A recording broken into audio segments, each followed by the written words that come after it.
네, 안녕하세요. 돌풀입니다.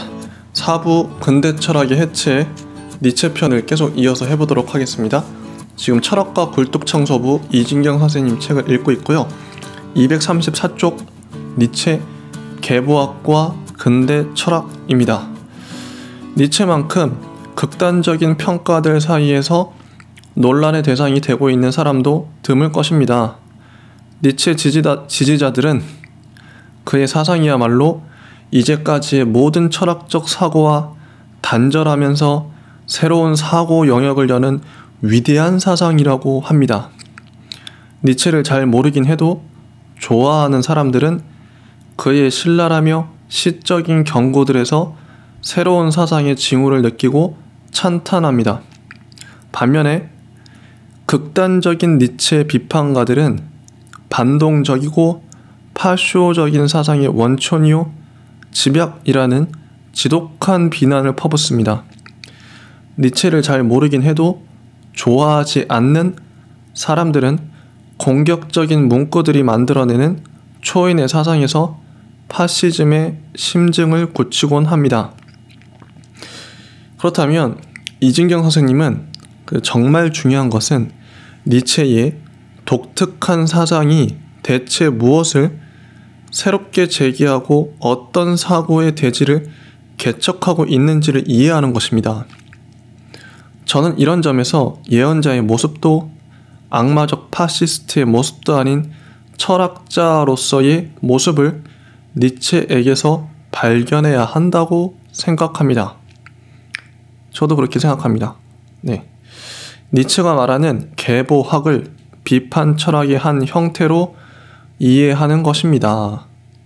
이러한 관점에서 니체를 해석한 저작으로 니체 철학에 대한 탁월한 연구서인 들레즈의 니체 앤 필로소피가 있습니다. 이하의 논의는 들레즈의 이 책에 크게 비치고 있습니다. 자, 한번 본격적으로 들어가 볼게요. 저는 니체의 문제 설정은 무엇인가? 라는 차원에서 그의 사상에 접근해 보고 싶습니다. 그렇지 않으면 니체의 철학은 하나의 명구집 혹은 아포리즘 정도로 읽히거나 문학적 수사에 가려 그의 고유한 문제의식이 드러나지 않기 십상이기 때문입니다. 적지 않은 사람들이 니체의 저작의 이러한 성격 때문에 니체의 철학에는 체계가 없다거나 그는 어떠한 체계를 만들려고 하지 않았다는 말을 하기도 합니다. 그러나 어떠한 철학의 체계가 없다는 것은 앞뒤가 안 맞는 얘기를 이것저것 횡설수설한다는 이야기일 뿐입니다. 물론 체계가 완결되어야 한다고 생각하여 완결적이고 폐쇄적인 체계를 만들려는 발상과는 전혀 다른 것임을 전제한 위에서 말입니다. 니체 철학에 체계가 없다는 말은 철저하게 잘못된 오해라는 들레즈의 비판에 동의하고 싶습니다. 니체의 고유한 문제 설정에 접근하기 위해서는 니체의 질문 방식에서 출발하는 것이 효율적일 것 같습니다. 니체는 다음과 같은 질문 방식을 비판하는 데서 시작합니다. 예를 들면 아름다움이란 무엇인가?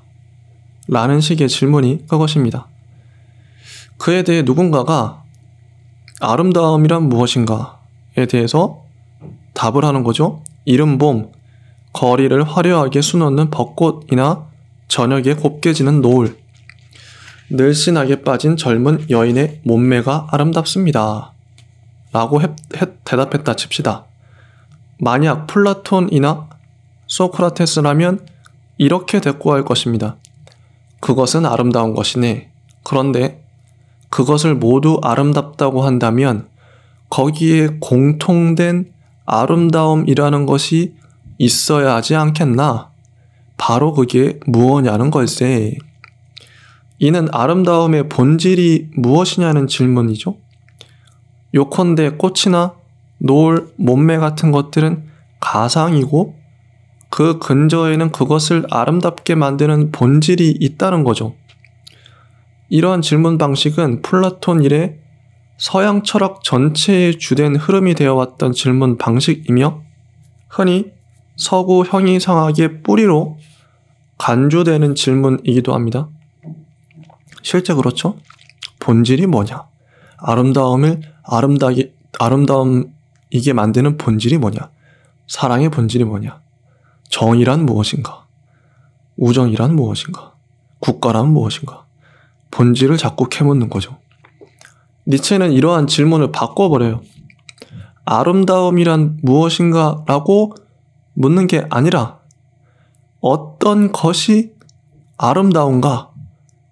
라고 질문합니다. 아름다움이란 무엇인가는 그 수많은 개체들을 보고 그 본질을 추상적으로 추출해서 공통된 특징을 추출해서 아름다움이라는 게 그 개념을 묻는 거죠. 그게 아니라 어떤 것이 아름다운가? 이건 질문이 좀 다르죠. 어떤 게 아름답지? 마찬가지로 그는 진리란 무엇인가 묻지 않고 진리란 어떤 것인가 라고 묻습니다. 이는 진리의 예를 들라는 요구가 아니에요. 이는 진리를 포괄적으로 정의할 걸 요구하는 플라톤식의 질문과 달리 진리라는 것을 사로잡고 있는 힘은 대체 어떤 것인가? 진리를 점령하고 있는 의지는 어떤 것인가? 진리라는 것 속에는 어떤 것이 표현되거나 숨어 있는가를 묻고 있는데 핵심이 있습니다.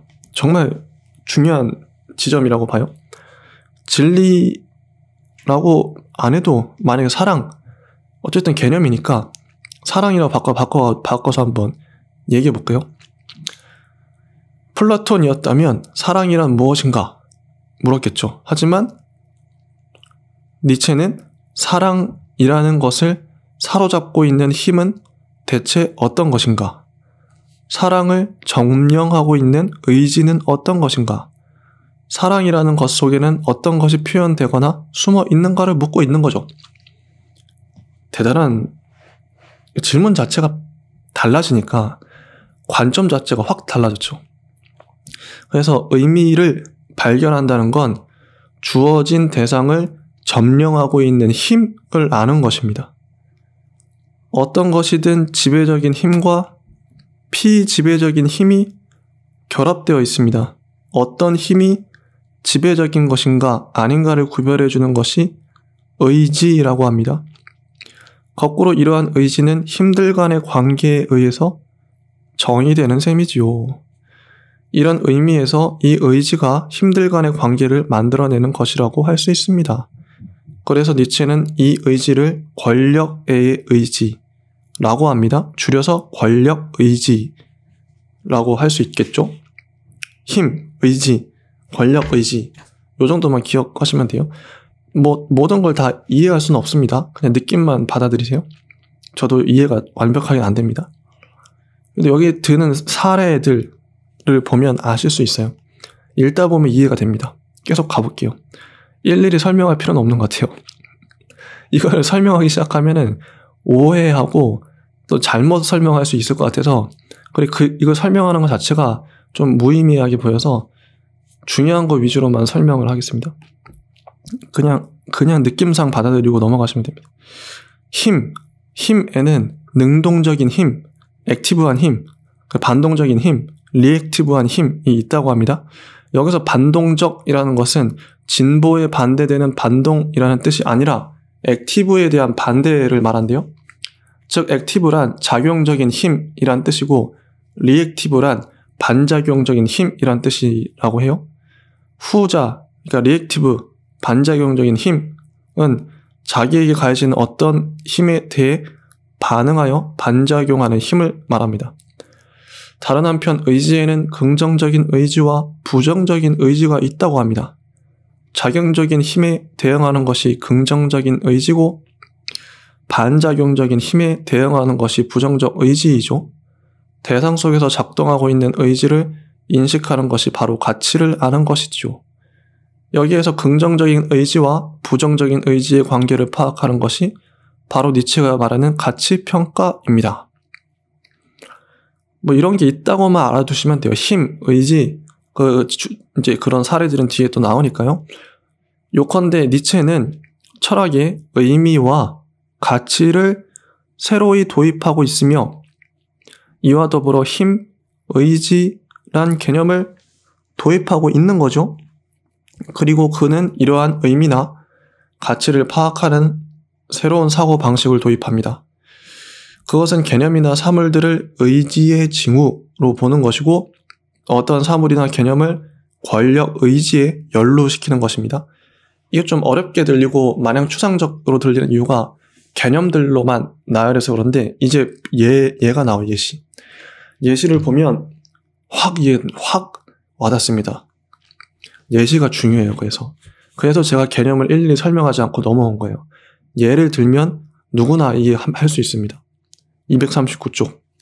예를 들어 칸트가 선험적 종합 판단이 어떻게 가능한가를 연구하면 니체는 칸트에게 왜 그런 걸 연구하는가? 라고 질문하는 겁니다. 즉, 칸트에게 선험적 종합 판단이 왜 필요한가? 묻는 거죠. 이로써 선험적 종합 판단을 통해 칸트가 무엇을 하려고 하는지, 이게 의지예요, 의지. 칸트의 의지가 드러나리라는 것이며 이를 통해 드러나는 게 바로 칸트 철학에 내장되어 있는 가치 아까 나왔죠. 가치요, 권력, 의지라는 겁니다. 자, 요 문단 이해되시죠? 완벽하게 이해되실 겁니다. 힘, 의지, 아까 가치 막 나왔는데 이 한 문단 예시를 들으니까 이해되실 거예요. 아, 이런 맥락으로 그런 개념들을 얘기했구나. 근데 정말 질문이 좋지 않습니까? 너무 마음에 드는. 칸트가 선험적 종합 판단이 어떻게 가능하지? 인간이 선험적 종합 판단을 어떻게 하지? 이게 고민하고 있는데 니체가 갑자기 딱 나타나가지고 야, 너 그럼 그걸 왜 연구하고 앉았냐? 그게 왜 필요하지? 너 뭘 하려고 그러냐? 이거예요. 근데 이거는 니체가 뭐 위대한 사람이라기보다 지금 제가 이렇게 바꿔서 얘기하니까 일상생활에서 우리가 주로 이런 사람 있죠? 내가 심각하게 고민하고 있을 때 너 그걸 왜 고민하냐? 너 그걸 통해서 네가 뭘 하려고 여기서 이제 그런 거 묻는 건 너의 의지가 뭐냐? 철학적으로 이 니체의 그 개념적으로 보면 너의 의지가 뭐냐? 넌 어떤 가치를 하려고 그러냐? 이런 걸 묻고 있는 거죠. 니체도 뭐 이렇게 막 어려운 얘기를 하고 있는 게 아닙니다. 되게 상식적인 얘기를 하고 있는 거예요. 근데 근본적인 질문이죠. 근본. 이거는 뭐 누구에게나 다 우리가 어떤 철학을 한다고 했을 때 너 그거 하는 의도가 뭐냐? 그걸 통해서 넌 인기를 얻으려고 그러냐? 권력을 얻고 싶냐? 뭐 이런 질문은 너무나도 근본적인 질문인 거죠. 241쪽. 그는 진정한 비판 철학의 필요성을 강조합니다. 하지만 니체가 보기에 칸트의 비판 철학은 진정한 비판 철학이 아니래요. 가치와 의지에 대해 묻지 않고 순수한 인식 능력만을 순수하게 인식하려는 것은 칸트가 계속 순수 이성 비판 이렇게 썼죠. 근본적으로 잘못된 질문이라고 생각하는 것입니다. 니체는 진정한 비판 철학은 어떤 대상의 가치와 그것이 의미하는 의지를 파악하는 것이라고 해요. 가치와 의지가 정말 중요한 것 같아요. 이러한 관점에서 니체는 진정한 비판 철학으로서 계보학을 제시합니다. 계보학이란 어떤 대상이나 개념이 어떻게 만들어지고 어디서 연유하는지 묻는 것입니다. 좋다, 나쁘다, 선하다, 악하다, 참, 거짓이라는 개념이 어떻게 만들어졌는가를 봄으로써 그것이 어떤 의지의 산물인지를 보려고 합니다. 참, 거짓 같은 자명해 보이는 개념을 권력 의지에 연루시켜서 어떤 권력 의지가 작동하고 있는지를 밝혀내는 것이 바로 계보학의 과제란 겁니다. 여기에는 두 가지 필수적인 요소가 있습니다. 하나는 모든 것을 가치에 연결시키는 것이고, 다른 하나는 그것을 더 밀고 나가서 가치 자체를 만들어내는 것. 따라서 가치를 이해하려면 그것에 조회해야 하는 기준점을 찾아내는 것입니다. 그것이 바로 권력 의지입니다. 이런 점에서 니체의 계보학이란 가치의 철학이요, 권력 의지의 철학이라고 말할 수 있겠습니다. 요약하면 니체는 힘과 권력 의지라는 개념을 핵심 개념으로 도입함으로써 주어진 대상의 의미와 가치를 비판적으로 사고하고 평가할 수 있는 새로운 비판 철학을 만들어낸 것입니다. 자, 243쪽. 여기 이제 이것도 한번 읽어볼게요. 가치의 철학, 권력 의지의 비판 철학으로서 계보학은 자명하고 확실한 것을 추구하려는 근대 철학에 대해 새로이 근원적인 질문을 던집니다. 왜 그들은 자명한 것을 추구하는가? 자명하고 확실한 것을 추구하게 하는 것은 무엇인가? 자명하고 확실한 것을 통해 그들은, 근대인들, 근대 철학자들은 무엇을 하려고 하는가? 라는 질문 말입니다. 너무 일침이죠? 통쾌하지 않습니까? 니체가 보기에 자명한 것이나 확실한 것, 절대 이성, 근대 철학자들이 다 다뤘던 지점이죠. 이런 것들은 모두 어불성설입니다. 자명한 것이란 말이 성립되는지, 그게 있는 건지가 문제되고 있는데, 따라서 자명한 것이란 말이 결코 자명하지 않은데, 그 말 자체가 자명하지 않죠? 그 자명하지 않은 말로서 어떻게 자명한 것에 도달하겠냐 하는 거죠. 즉, 확실하지 않은 말로 확실한 것에 어떻게 도달하겠냐 하는 것이고, 절대적이지 않은 말로 이루어진 절대 이성이 과연 절대적이겠냐는 거죠. 너무 대단합니다, 이 비판. 마치 사물 자체에 대해 이미 말하고 있으면서 사물 자체에 대해 아무것도 인식할 수 없다는 말이 어불성설이듯이 말입니다. 그럼에도 불구하고 자명한 것을 찾아 나선다면, 그리고 이것이야말로 자명하고 확실하다고 말한다면, 자명한 것을 통해 무언가 하려는 바가 있는 게 아니냐는 것이죠. 자신의 주장이 자명하고 확실하다는 주장을 통해 자기 주장을 정당화하려 하거나, 데카르트도 칸트도 모두 그랬죠.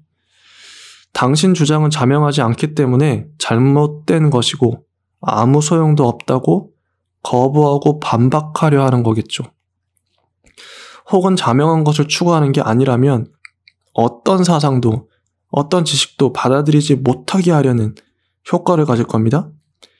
그렇지 않으면 자명한 것을 추구하는 자신의 사상이야말로 심지어 아직 자명한 데 이르지 못했다 해도 최고의 가치를 갖는 것이고, 이를 위해선 다른 어떤 방해도 용납할 수 없다는 확신을 주겠죠. 이런 걸 니체는 진리의지, 진리애의 의지라고 합니다. 정말 통렬한 비판이에요. 통렬한. 니체는 근대 철학의 창시자와 재건자인 데카르트와 칸트를 명시적으로 비판합니다. 이를테면 데카르트는 나는 생각한다, 고로 존재한다가 자명하고 확실하다고 했는데, 이는 문법의 환상이라고 합니다. 나는 생각한다고 하려니 생각한다라는 말의 주어가 있어야 한다. 따라서 생각한다의 주어인 나는 존재해야만 한다. 이런 논리, 이런 생각이 깔려 있다는 거죠. 이는 동사를 사용하려면 주어가 있어야 한다는 문법이 만들어낸 환상이라는 겁니다. 따라서 데카르트의 명제는 결코 자명하지 않습니다.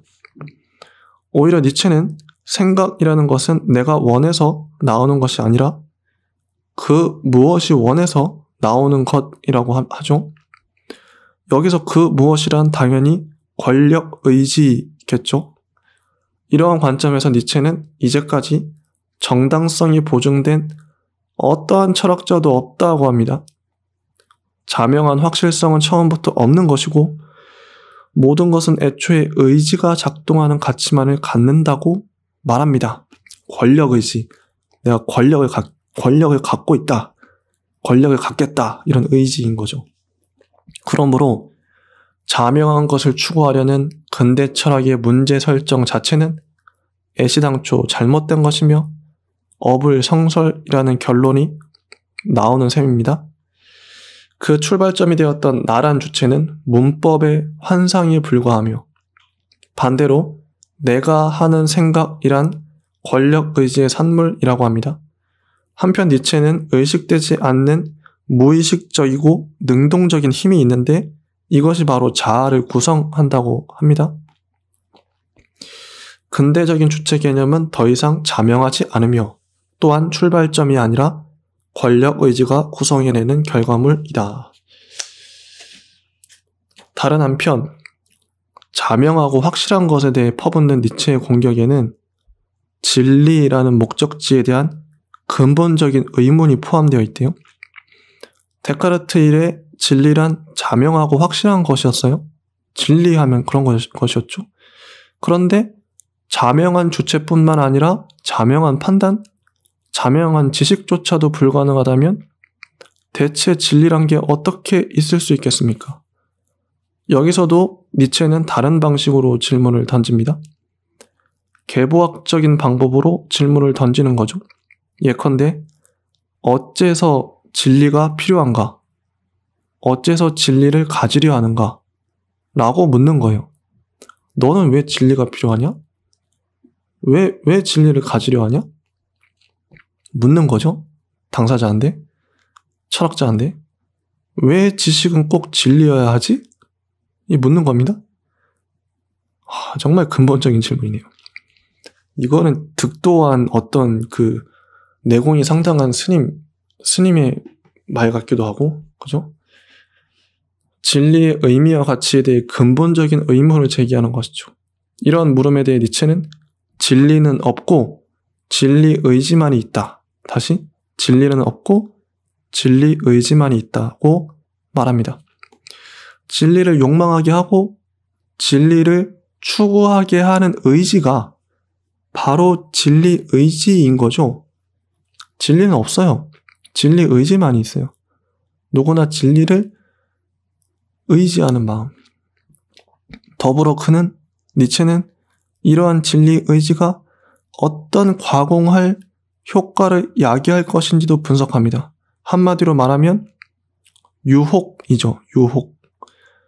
내가 찾고 있는 것은 진리라는 환상으로의 유혹이고 내가 추구하고 있는 진리에 다른 거짓된 지식을 복종시켜야 한다는 의지로의 유혹이며 거짓으로부터 사수되어야 한다는 착각로의 유혹이고 이걸 사수하기 위해선 다른 거짓을 전파하는 자들과 결연히 싸워야 한다는 신념으로의 유혹입니다. 이 문장에 다 나왔네요. 근대성. 근대인들. 정말 일부 종교인들도 생각이 나고 극단적인 근대에 사로잡힌 사람들. 다시 이제 어떤 특정 종교인이나 혹은 정치적인 집단일 수도 있고 그게 여러분 자신일 수도 있어요. 저일 수도 있고 이렇게 사고하고 있지는 않을지. 내가 찾고 있는 건 진리야. 내가 추구하고 있는 진리에 다른 거짓된 지식을 복종시켜야 해. 거짓으로부터 내가 사수해야 해. 예전에 빨갱이 이렇게 때려잡자라는 그 구호도 생각이 나고 갑자기. 그 사람들은 이런 의식이 강했죠. 자기들이 진리인 줄 알고 이걸 사수하기 위해선 다른 거짓을 전파하는 자들과 결연히 싸워야 해. 이런 게 근대성, 그런 사고 자체가 근대적이라는 거예요. 그걸 넘어서야 된다는 거죠, 우리가. 근대적 사고. 진리는 없고 진리 의지만 있다. 그래서 니체는 진리란 반박되지 않는 그러한 종류의 오류라고 말합니다. 참이냐 거짓이냐 하는 판단은 그것의 밑바닥에 깔려있는 진리 의지 안에서만 이루어지기 때문입니다. 반박되지 않는 오류. 진리만큼이나 많은 거짓이 우리들 삶의 조건이라고 할 수 있습니다. 거짓이 삶의 조건이래요. 지식에 대한 질문 자체가 바뀝니다. 근대 철학은 오직 진리일 때만 지식은 정당화된다고 봤어요. 진리, 즉 과학이 아니라면, 더군다나 진리, 과학을 추구하지 않는다면 어떤 지식도 있을 자격이 없다는 거죠. 따라서 거기선 어떤 지식이 참이냐, 거짓이냐가 가장 결정적이고 중요한 질문이었습니다. 그러나 니체 말처럼 진리란 반박되지 않는 종류의 거짓이라면 대체 이런 질문이 무슨 의미가 있겠습니까? 니체처럼 진리가 아니라 진리 의지만 존재한다고 하면, 그래서 지식이나 판단을 진리 의지란 차원에서 파악하게 되면 어떤 지식이 진리인가의 여부가 아니라 그 지식이 어떤 가치를 지향하고 있는가, 어떤 효과를 의지하고 있는가 하는 게 중요해집니다. 결국 이 질문을 통해 지식의 문제는 그것이 무엇을 지향하고 있고 어떤 방식으로 작동하며 어떠한 효과를 야기하는가 하는 문제로도 전환됩니다. 정말 중요한 지점이라 생각해요. 진리, 의지를 누가 갖고 있나? 그런 주장을 함으로써 이득을 보는 건 누군가? 왜 그 사람은 그걸 강조하고 도대체 어떤 그 얘기를 했을 때 누가 이득을 보지? 뭐 이런 것들? 이런 질문을 하는 거죠. 니체는 정말 탁월한 지점, 근본적인 질문입니다. 니체는 칸트에 의해 완성된 근대적 윤리학, 즉 계몽주의에 대해서도 명확하게 비판의 망치를 휘두릅니다. 칸트는 우리가 더 이상 누군가를 따르기를 원치 않을 때 신이나 국가나 아버지를 따르려 하지 않을 때 우리 자신을 따르도록 한다고 요구합니다. 실천 이성이 바로 이 새로운 복종을 지휘하는 새로운 군주인 셈이죠. 즉 칸트가 말하는 계몽주의적 이성은 외부의 어떤 강력한 권위들이 무너지게 되자 새로 이 권위를 내부로 옮겨 놓은 것입니다. 니체에 따르면 이는 결국 우리를 유순하게 복종하도록 설득하는 작용을 할 뿐이라고 합니다. 따라서 복종 속에서만 인간을 합리적 존재로 나타나게 하는 계몽주의적 이성은 인간의 삶을 지배하고 통제하려는 권력 의지를 표현하는 셈이죠. 그렇다고 하네요. 권위가, 예전에 중세에는 권위가 신한데 있었고 신한데 복종했는데 신으로부터 떨어져서 독립한 근대인들은 어떻게 할 것인가? 나의 권위를 내 안에 세운 거죠. 칸트처럼. 복종하기, 계몽주의적 이성. 참 이걸 다 간파했던 니체 대단합니다. 대단해요. 니체적 질문이 필요한 시기인 것 같아요. 어느 곳이나. 이거는 일단은 자아 성찰, 내가 내 스스로한테 물어볼 질문이기도 하죠. 예를 들어서 제가 지금 이제 철학 유튜브를 하고 있는데 제가 이제 여러 가지 말들을, 철학 유튜브 누가 물어볼 거 아니에요? 철학 유튜브 왜 하십니까? 물어보면 뭐 여러 가지 말들을 할 수 있겠지만 제가 제 스스로한테 질문할 수 있는 거죠. 너 철학 유튜브 왜 하냐? 도대체 네가 궁극적으로 의도하는 거 뭐냐? 인기를 얻으려고 그러느냐? 아니면 돈 벌려고 그러냐? 이런 질문, 이건 뭐 제가 제 스스로한테 1차적으로 하고 다른 사람도, 저하고 정말 친한 사람은 저한테 할 수 있겠죠. 왜 하냐 그거는? 그러면 스스로에게 정직하게 또 물어봐야 되는 거죠. 그럼 여러분들도 마찬가지일 것 같아요. 내가 어떤 것을 하는데 거기에 어떤 의지가 작동하는지, 어떤 힘이, 니체는 의지와 힘이라고 했죠. 힘이 작동하는지, 그런 걸 깨닫는 거, 효과를 깨닫는 거 정말 중요하다고 봅니다. 250쪽 근대 철학 해체의 양상들, 막스와 프로이트와 니체가 근대 철학을 해체해버렸는데 그걸 이제 정리해서 써놨어요. 3조에 걸쳐서. 이것도 읽어볼게요. 막스에게 중요한 것은 혁명적 실천의 문제였고, 막스에게 중요한 건 혁명이었죠. 당장 혁명을 해야 돼. 프로레타리아 혁명, 공산주의 혁명, 공산주의가 도래해야 되는 혁명이 중요했던 거죠. 혁명이란 삶의 양식이 바뀌는 거겠죠. 혁명적 실천의 문제였고 그것을 철학적으로 혹은 이론적으로 사고하는 것이었습니다. 포이어바흐나 헤겔에 대한 비판은 그런 한에서 필요한 최소한으로 제한된 것이었습니다. 이런 이유 때문에 그는 근대 철학 전반에 대한 비판은 시도하지 않았습니다. 오히려 막스에게 더 중요했던 것은 근대 사회에 대한 이론으로서 또한 이데올로기로서 정치 경제학에 대한 비판이었으며 근대 사회 자체에 대한 실천적 비판이었습니다. 따라서 근대 철학에 대한 막스의 철학적 비판은 근본적이지만 광범하거나 전면적이진 않습니다. 어찌 보면 근대적 문제 설정에 대한 그의 비판은 매우 조용하고 절약적입니다. 그렇죠?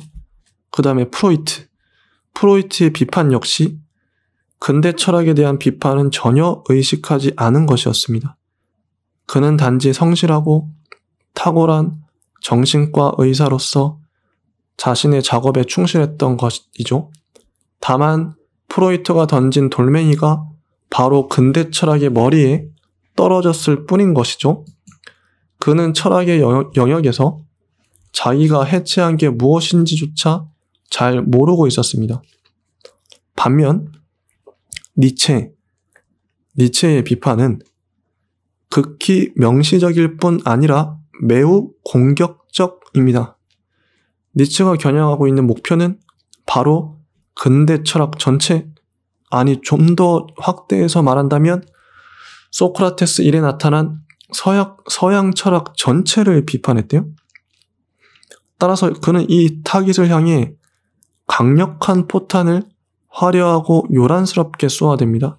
이런 의미에서 니체는 자기가 해체시키고 있는 것이 무엇인지, 즉 자기의 철학적 작업이 야기하는 결과가 어떤 것인지 매우 분명하게 의식하고 있었다.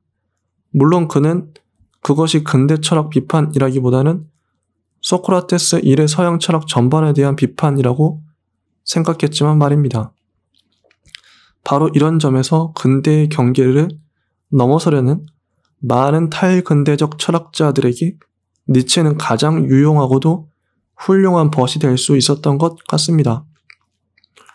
한마디로 말하면 이 세 사람, 막스, 프로이트, 니체의 공통성은 주체와 진리라는 개념을 기둥으로 삼아 만들어진 근대적 문제 설정 자체를 해체한다는 점입니다.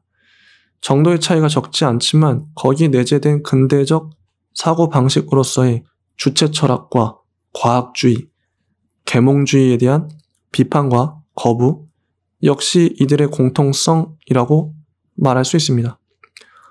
특히 주체의 개념과 관련해서 이들이 보여주는 공통성은 별도로 지적될 만한데 그것은 주체란 자명한 출발점도 아니며 통일성을 갖는 확고한 중심도 아니라는 것이죠. 반대로 그것은 주체 외부의 관계들에 의해 만들어지는 결과물이며 이질적인 복합체라는 것입니다. 이런 결론을 통해 이제 주체는, 그리고 그 주체의 사고와 행동은 그것을 만들어내는 요소들에 대한 연구를 통해 동태적으로 파악해야 할 대상이 됩니다. 반면 이들의 차이는 한마디로 해체를 수행하는데 사용하는 개념이 다르다는 것이며 그 결과 창출해내는 새로운 문제 설정 역시 달라진다는 것이죠. 막스의 경우 핵심적으로는 실천이란 개념을 통해 대상과 주체, 진리와 정치 문제 전반을 해체하고 다시 정의 내리며 그 결과 역사 유물론이라고 하는 새로운 문제 설정이 형성됩니다. 프로이트의 경우는 무의식이란 개념을 통해 특히 주체의 개념을 철저하게 또 강력하게 해체하고 이 무의식을 대상으로 하는 이론으로서 정신분석학을 만들어냅니다. 니체는 의미와 가치, 힘과 권력, 의지란 개념을 통해 근대 철학의 뿌리를 노출시키고 해체시킵니다. 이러한 해체의 사고방식을 좀 더 발전시켜 계보학이라는 또 하나의 비판 철학을 만들어냅니다. 이들이 서 있던 집안은 공통된 것이었고 따라서 해체의 결과는 공통성을 강하게 갖게 됩니다. 반면 이들이 보여주는 차이는 각자가 근대적 집안에 대해 취하는 입장과 태도의 차이에서 그리고 그것을 해체하는 데 사용한 방법의 차이에서 기인하는 것입니다. 이러한 요소들은 이후 현대 철학자나 이론가들에 의해 근대 철학의 경계를 넘어서는데 강력한 도구로 사용됩니다. 이들의 차이는 그 도구의 다양성과 돌파 지점의 다수성을 의미하는 것이었습니다. 이리하여 근대 철학이라는 서양 철학의 거대한 흐름을 넘어서는 새로운 흐름이 형성되기 시작합니다. 그렇다고 합니다. 막스의 실천, 프로이트의 무의식, 니체의 의지, 힘 이런 것들이 근대 철학을 해체하고 넘어서게 만들었다. 요 정도 정리하고 이제 또 다음 시간에 또 찾아뵙도록 하겠습니다.